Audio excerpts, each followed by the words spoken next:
80 million years ago, something lurked in the shallows. 10 meters long, heavier than a rhinoceros, built to ambush anything. Deinosuchus had jaws powerful enough to crush bone, and it hunted dinosaurs. To understand this giant, we go back into a vanished world. Through AI, we can bring Deinosuchus back to life.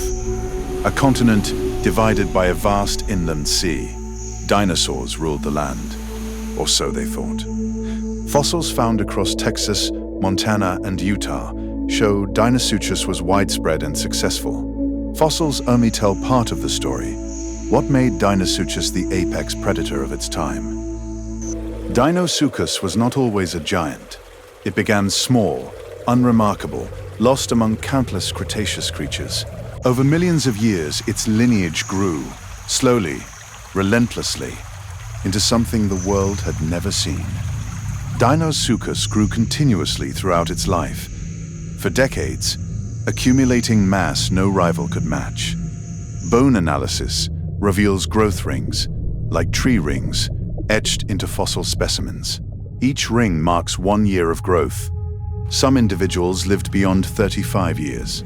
Decade after decade, the body kept building. Muscle, bone, jaw.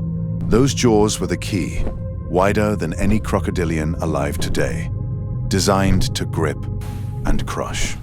Bite force estimates exceed 10,000 newtons, enough to shatter bone and drag a dinosaur underwater.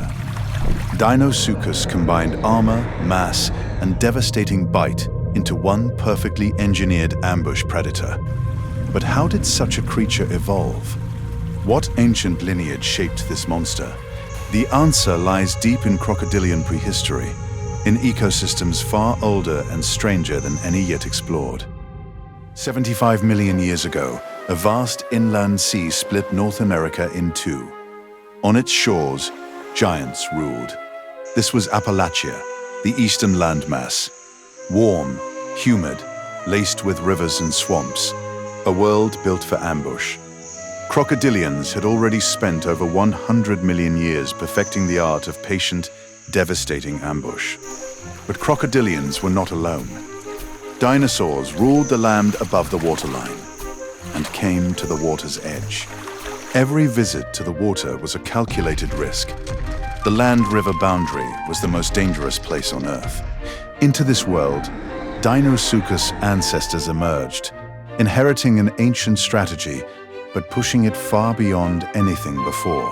The secret was time. Generations grew slightly larger, slightly more powerful, each outlasting its rivals. Larger bodies meant longer lives. Longer lives meant more growth. A cycle relentless, compounding, unstoppable. Deinosuchus became what it was not through sudden change, but through millions of years of accumulation. But a predator this large, in an ecosystem this complex, raises a question science is still working to answer. What role did Deinosuchus actually play? Was it the apex predator, or one player in a far stranger game? The anatomy of Deinosuchus holds the answer, buried in bone, jaw, and armor, more surprising than anyone expected. Deinosuchus had a secret, not its size or strength, something far more unexpected, written into its bones. The skull alone stretched nearly 2 meters, longer than most adult humans are tall. But size alone does not make a predator. What physical traits gave Deinosuchus its true edge? Those teeth were not designed for slicing, built to grip, crush, and hold. Nothing escaped that jaw. Bite force estimates suggest Deinosuchus could generate pressure rivaling, possibly exceeding, any animal of its era. Rows of bony scutes ran along the back, not just for protection, but for something else entirely. Scientists believe those scutes may have acted as thermal regulators, absorbing heat to fuel an enormous body. Warm body, crushing jaw, armor plating. This was not a passive ambush predator, but an active, strategic hunter. The fossil record confirms it. Bite marks unmistakably from Deinosuchus, found on large dinosaur bones. Not scavenging, deliberate, repeated targeting of large prey. Deinosuchus was the apex predator. Knowing what Deinosuchus could do raises the next question.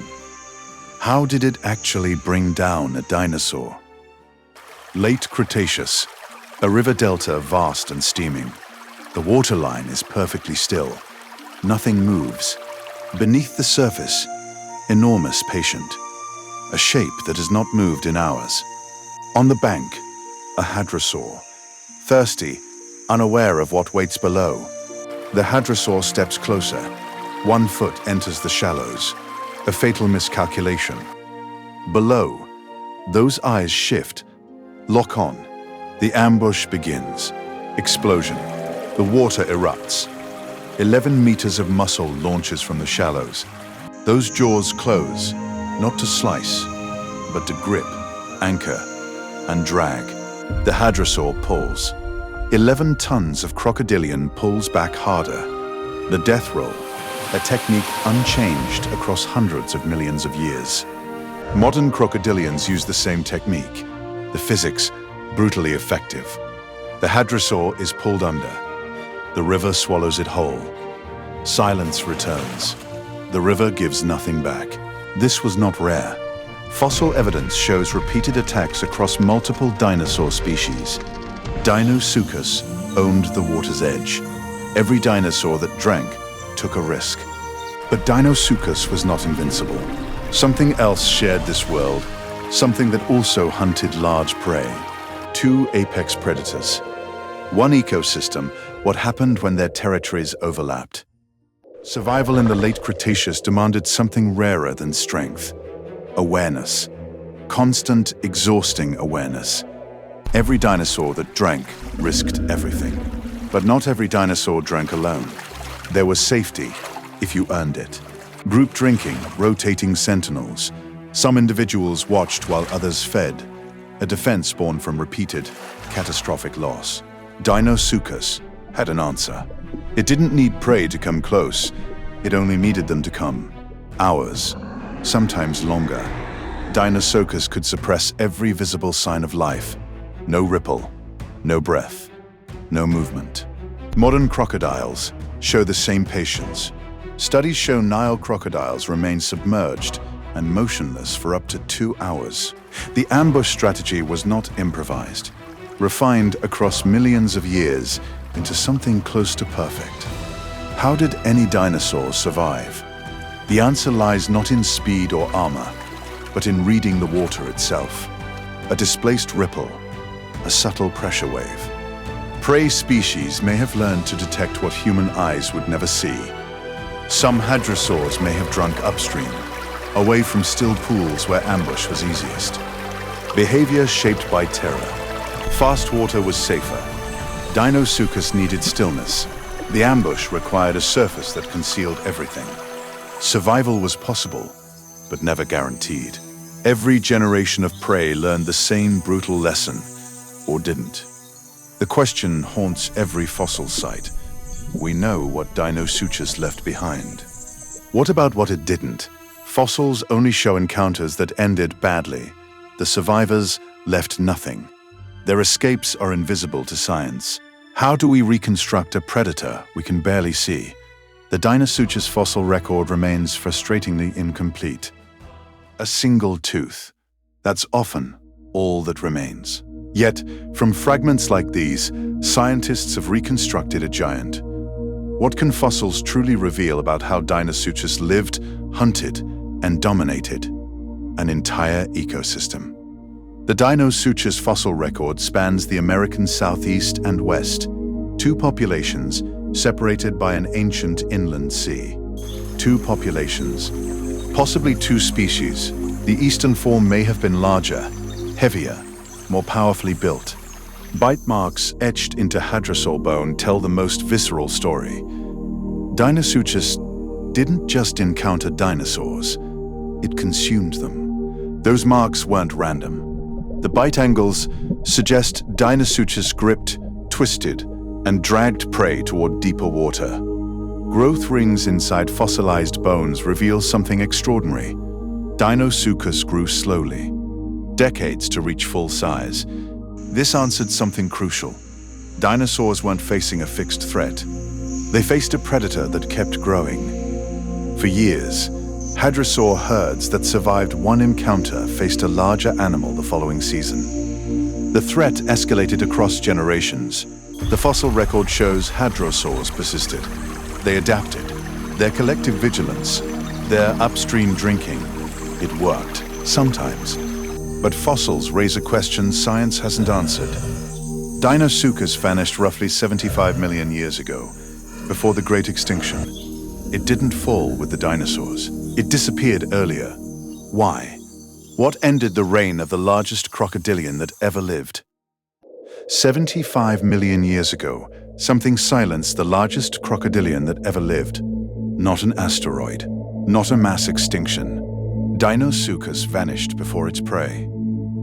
The dinosaurs it hunted survived another 10 million years after it disappeared.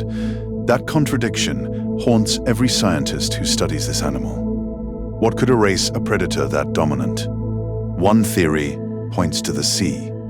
The western interior seaway was retreating, reshaping the continent's waterways entirely. Deinosuchus needed vast, deep river systems. As the seaway shrank, those habitats fragmented and disappeared.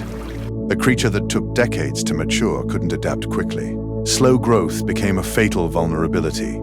Smaller, faster-breeding crocodilians survived in reduced habitats. Deinosuchus, built for abundance, could not. Habitat loss alone may not explain everything. Some researchers suspect competition and changing prey dynamics. As apex land predators grew larger and more numerous, prey herds may have shifted behavior permanently. Fewer prey at the water's edge meant fewer successful hunts. For an animal requiring enormous caloric intake, that mattered. Evidence points to converging pressures, habitat loss, competition, and prey scarcity acting simultaneously. No single cause. A slow unraveling. The giant simply ran out of world to sustain it. One question persists, unanswered, unsettling. Could a lineage this powerful leave something behind? Fossils go silent after 75 million years, but silence, in paleontology, is never the final answer. Deinosuchus was not simply a large predator, it shaped an entire ecosystem for millions of years. It ambushed dinosaurs, dominated waterways, and ruled North America for over 10 million years. Then it vanished. Not by catastrophe, but by slow, converging pressures it could not outpace.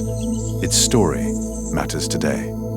Apex predators still disappear when their ecosystems fragment around them.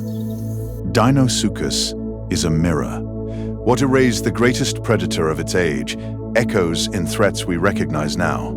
Every fossil fragment recovered rewrites what we know. Deinosuchus still has secrets waiting underground. The giant crocodile that hunted dinosaurs is gone, but the questions it leaves behind are very much alive. What finally ended Deinosuchus? Tell us below. Subscribe. More prehistoric giants awaiting.